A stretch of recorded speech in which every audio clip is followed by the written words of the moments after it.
लद्दाख हिमाचल। लद्दाख के lieutenant governor are के माथुर ने सेकेंड लद्दाख द्रास फेस्टिवल का इनॉग्रेशन किया। पोलो ग्राउंड गोशन द्रास में इस फेस्टिवल का आयोजन किया गया है। लद्दाख ऑटोनोमस हिल डेवलपमेंट काउंसिल करगिल के चेयरमैन फिरोज अहमद खान भी इस अहम मौके पर मौजूद रहे। सेक्रेटरी टूरिज्म लद्दाख काचू महबूब Ali Khan, secretary sports Ravindra Kumar, SSP Kargil और बड़ी संख्या में यहां लोग मौजूद थे। फेस्टिवल का इनॉग्रेशन करने के बाद कई कल्चर प्रोग्राम पेश किए गए। हॉर्स पोलो समेत कुछ स्पोर्ट्स के कंपटीशन भी इस फेस्टिवल का अहम हिस्सा है।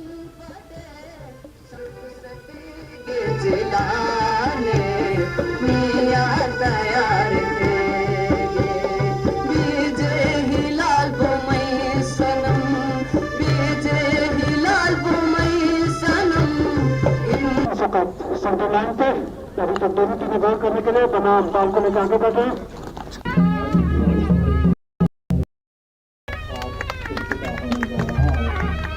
आज के मेहमान